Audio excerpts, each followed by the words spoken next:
Laporan berbasis Project-Based Learning pada pengembangan perangkat pembelajaran yang dibimbing oleh Ibu Dr. Nur Izzati, SPD, MC, pada mata kuliah Perencanaan Pembelajaran Matematika. Assalamualaikum warahmatullahi wabarakatuh. Perkenalkan, nama saya Sri Wahyuni dengan NIM 1903-84202019. Saya dari Prodi Pendidikan Matematika, Fakultas Keguruan dan Ilmu Pendidikan, Universitas Maritim Raja Ali Haji. Baiklah, pada laporan pengembangan perangkat pembelajaran ini terdiri dari beberapa bab. Yang bab pertama terdiri dari latar belakang. Nah, dalam suatu perencanaan memiliki peran penting untuk membantu guru untuk melaksanakan tugas sebagai pendidik dalam melayani kebutuhan belajar. Nah, guru yang berkualitas akan selalu menyusun suatu perencanaan untuk proses pembelajarannya, sehingga tidak ada alasan guru ketika mengajar di kelas tanpa perencanaan pembelajaran. Nah, salah satu aspek dalam perencanaan pembelajaran yaitu guru dapat menyusun suatu perangkat pembelajaran yang akan digunakan selama proses pembelajaran.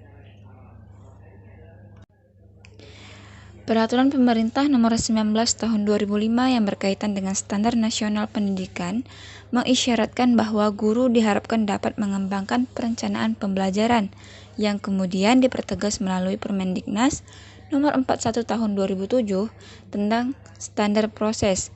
Untuk memenuhi standar proses tersebut, maka pembelajaran harus direncanakan, dinilai, dan diawasi. Dalam suatu perencanaan pembelajaran adalah menyusun perangkat pembelajaran. Nah, dalam pengembangan perangkat pembelajaran antara lain terdiri dari silabus, program tahunan, program semester, dan rencana perencanaan pembelajaran yang harus mengacu pada suatu model pembelajaran agar perangkat yang dikembangkan menjadi satu kesatuan yang saling melengkapi dan terfokus pada tujuan yang ingin dicapai. Kemudian adapun rumusan masalah dalam laporan ini. Yang pertama, apa itu perangkat pembelajaran? Kemudian, apa saja yang terdapat secara rinci dalam perangkat pembelajaran seperti silabus, program tahunan, program semester, rencana pelaksanaan pembelajaran. Kemudian, bagaimana bentuk atau hasil dari pengembangan perangkat pembelajaran tersebut. Kemudian, dalam pembuatan laporan ini, adapun schedule atau time schedule dalam rencana pelaksanaan proyek. Nah, untuk rencana proyek atau time schedule tersebut bisa dilihat pada gambar yang terlampir. Kemudian masuk pada bab 2 atau pembahasan di mana membahas mengenai konsep yang mendasari pengembangan perangkat pembelajaran. Yang pertama mengenai pengertian perangkat pembelajaran itu sendiri, yaitu serangkaian media atau sarana yang digunakan dan dipersiapkan oleh guru dan siswa dalam proses pembelajaran di kelas. Nah, perangkat pembelajaran itu berbentuk silabus, program tahunan, program semester, dan rencana pelaksanaan pembelajaran. Kemudian yang kedua yaitu macam-macam perangkat pembelajaran. Yang pertama silabus. Nah, silabus ini merupakan rencana pembelajaran pada suatu atau kelompok mata pelajaran atau tema tertentu yang mencakup standar kompetensi, kompetensi dasar, materi pokok atau pembelajaran, kegiatan pembelajaran, indikator, penilaian, alokasi waktu, dan sumber atau bahan atau alat belajar. Nah, menurut BSNP, silabus merupakan penjabaran standar kompetensi dan kompetensi dasar ke dalam materi pokok atau pembelajaran, kegiatan pembelajaran, dan indikator pencapaian kompetensi untuk suatu penilaian.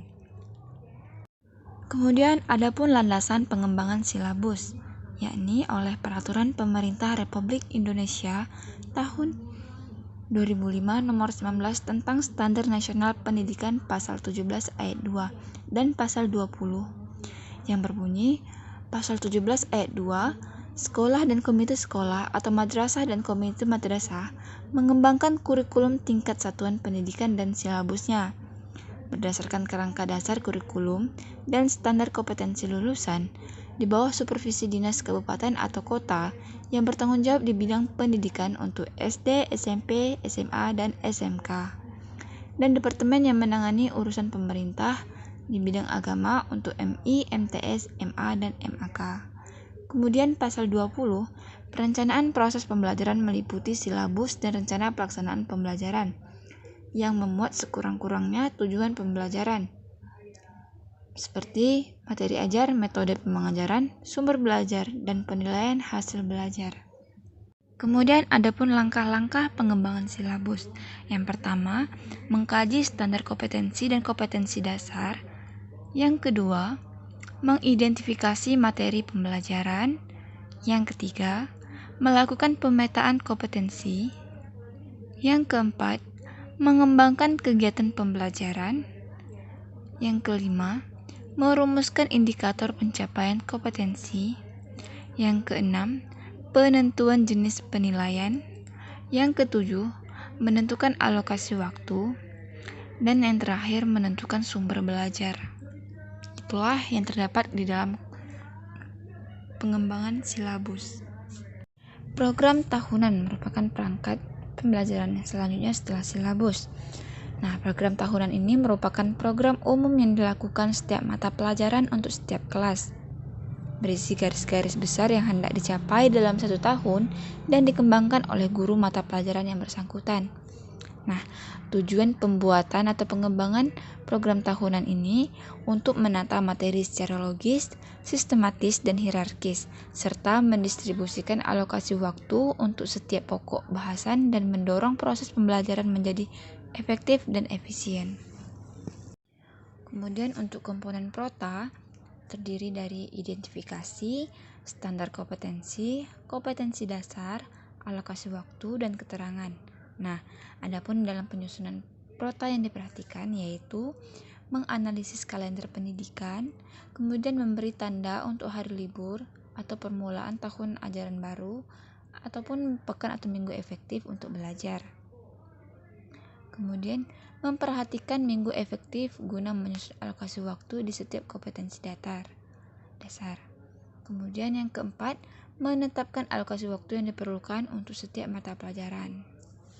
Perangkat pembelajaran selanjutnya yaitu program semester. Nah, sebelumnya pada program tahunan telah dibahas mengenai untuk menentukan jumlah jam yang diperlukan untuk mencapai kompetensi dasar. Maka untuk program semester ini diarahkan untuk menjawab minggu keberapa atau kapan pembelajaran untuk mencapai kompetensi dasar dilakukan. Sehingga dapat disimpulkan program semester ini merupakan program yang berisikan garis-garis besar mengenai hal-hal yang hendak dilaksanakan dan dicapai dalam semester tersebut. Adapun isi dalam program semester tersebut adalah tentang bulan, pokok bahasan yang hendak disampaikan, waktu yang direncanakan, dan beberapa keterangan. Kemudian perangkat pembelajaran terakhir yang terdapat dalam laporan yaitu rencana pelaksanaan pembelajaran atau RPP. Nah, RPP ini merupakan perencanaan jangka pendek untuk memperkirakan apa yang akan dilakukan dalam pembelajaran.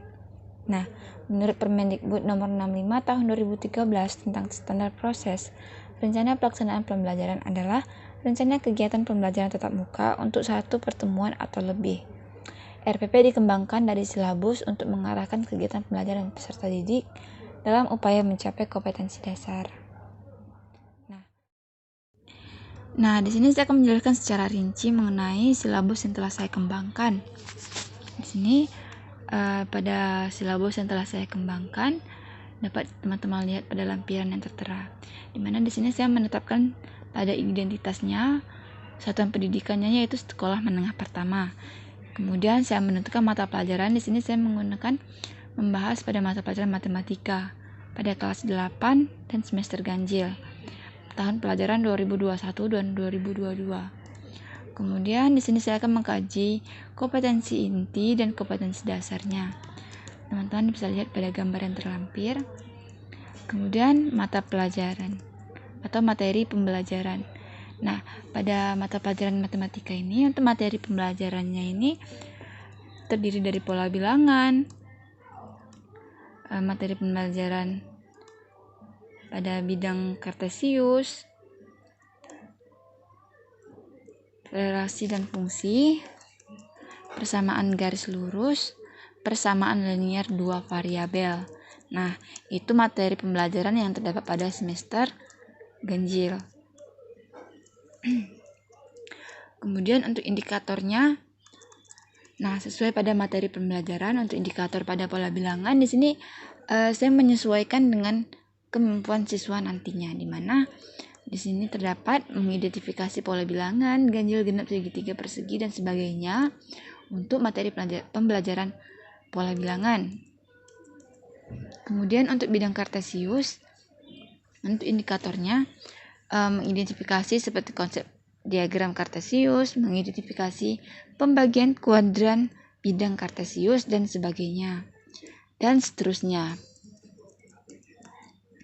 Kemudian kegiatan pembelajaran. Nah, pada kegiatan pembelajaran ini saya menyesuaikan dengan siswa apa yang akan dilakukan oleh siswa.